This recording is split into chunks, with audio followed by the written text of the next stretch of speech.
আসসালামু আলাইকুম, সবাই কেমন আছেন? আশা করি সবাই ভালো আছেন। আপনাদের জন্য নতুন একটা ব্লগ ভিডিও নিয়ে আসলাম। অবশ্যই ভালো লাগলে একটা লাইক দিয়ে সাবস্ক্রাইব করে যাবেন।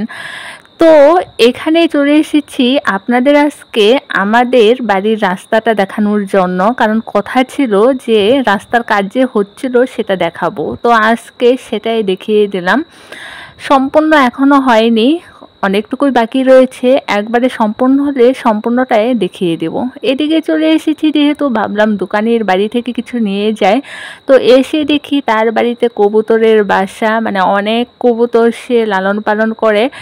তাই সে দেখেন একদম মানে অল্প কিছু দানা ছড়িয়ে ছিটিয়ে দিয়েছে, তার মধ্যেই কতগুলো কবুতর চলে এসেছে। দেখে কিন্তু ভালোই লাগলো। আর এই হচ্ছে ছোট্ট দোকানের দোকান।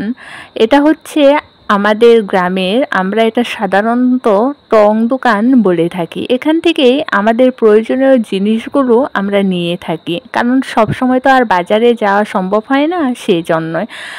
আর এই দিকে হচ্ছে দেখেন একদম সবুজে ঘেরা সব কিছু।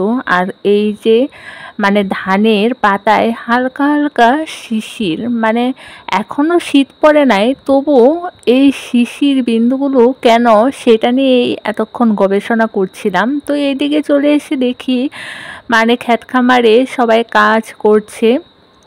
তো এইদিকে হচ্ছে গ্রামের হচ্ছে বউ, সে হচ্ছে বেগুন ক্ষেতে পানি দিচ্ছিল। মানে প্রতিটা চারাতে পানি দিতে হয়, সেটা একদম গ্রাম্য ভাষায় আমরা যেটা বলি বদনা, সেটা দিয়েই। দেখতে পাচ্ছেন বেগুনের চারাগুলো মাশাআল্লাহ। এইভাবেই আসলে বেগুনের চাষ করতে হয়। বেগুন চাষ করা মানে পরিশ্রমের আছে, এত সহজেই আসলে মানে ক্ষেতের ফসল হয় না, অনেক পরিশ্রম করতে হয়। তো এই পানিগুলো কিন্তু পুকুর থেকে মানে নিয়ে আসা হয়েছে কলসি দিয়ে। আর এই যে দেখতেই তো পাচ্ছেন, আগেই বলে দিয়েছি আপনাদের যে প্রতিটা বেগুনের গাছের গোড়ায় নিয়মিত পানি দিতে হয়। তো যখন বৃষ্টি থাকে তখন তো আর পানি দিতে হয় না, যখন খরা পড়ে তখনই দিতে হয়।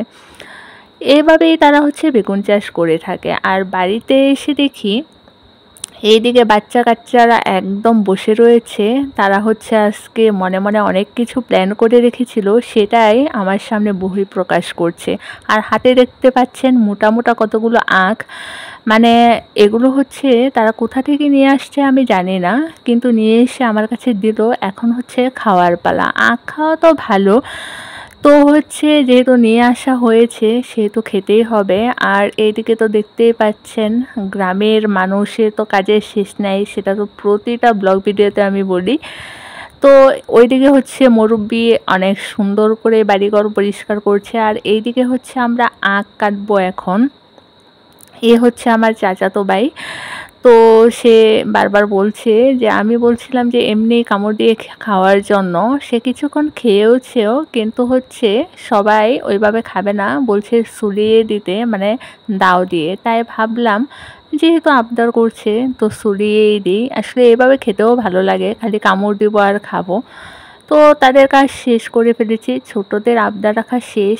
এখন হচ্ছে মূল যে প্ল্যানটা আজকে তাদের ছিল সেটাই আপনাদের সামনে নিয়ে আসতে চলেছি। কলা পাতা তো নিয়ে আসলাম, তো কলা পাতার উপর দেখেন কি কি এখন রাখছি, মানে কয়েকটা জিনিস এখন একটু পর পর রাখবো।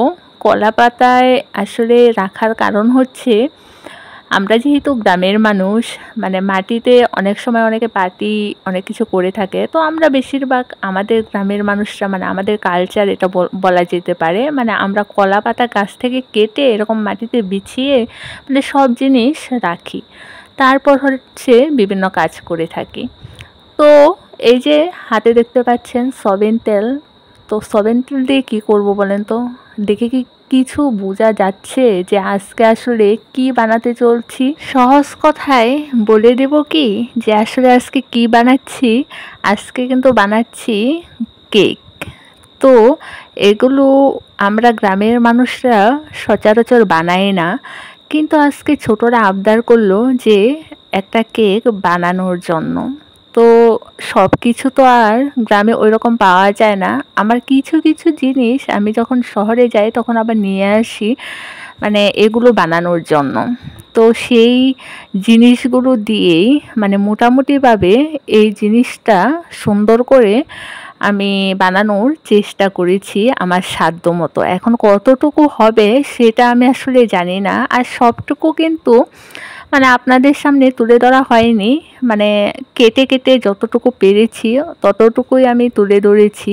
আসলে না হলে ভিডিওটা কিন্তু অনেক লম্বা হয়ে যায়, সেই জন্যই। দেখেন মানে খুব দ্রুতই কিন্তু আমার কেকটা হয়ে গিয়েছে এবং দারুণ হয়েছে, একদম ফুলে টইটুম্বুর। আর এটা তো দেখতেই পেলেন কি সুন্দর আমরা কড়াইয়ে বসিয়ে এই কেকটা বানালাম। আর সেটা কিন্তু ইচ্ছা করলে মানে আমরা যারা গ্রামে থাকি, গ্রামের মানুষ, তারা কিন্তু মাটিতেও বানিয়ে থাকি বা গ্যাসের চুলাতেও অতি সহজে বানানো যায়। তো আমার কাছে মনে হচ্ছে কেকটা দারুণ হয়েছে, শুধু আমার কাছে না, সবার কাছে। আল্লাহ হাফেজ।